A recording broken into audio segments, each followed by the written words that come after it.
Assalamu alaikum and a very good afternoon to all of you. It is my privilege today to introduce the editors of the book Quarantine and Quest, which is an anthology of texts written in response to the pandemic, published by the Wasl Artists Association. This book is also unique in the fact that it addresses both Urdu and English texts, and it also embraces responses in the form of the visual arts. May I please invite the two editors for the book, Naila Mahmood and Sayyid Kashif Raza.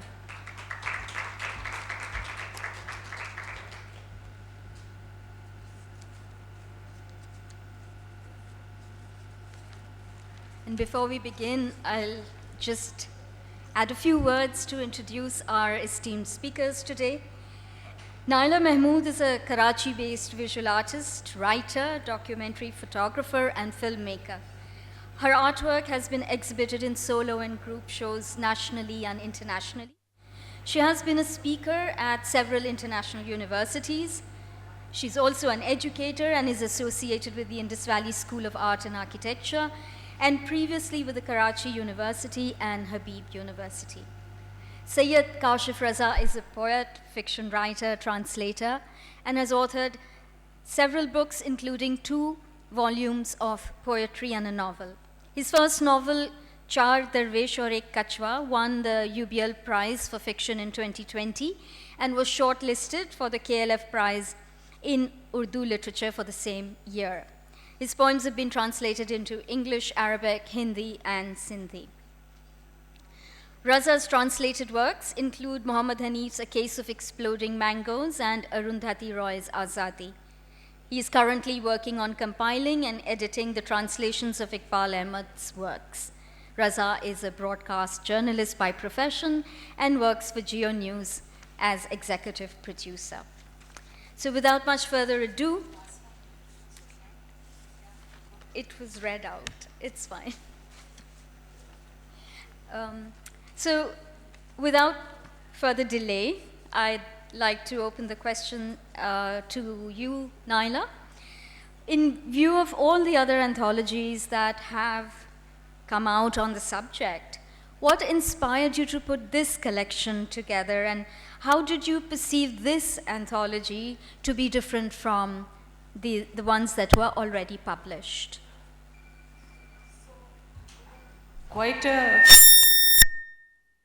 So there were quite a few inspiration for this anthology. First of all, we wanted to make a very well-designed book, you know.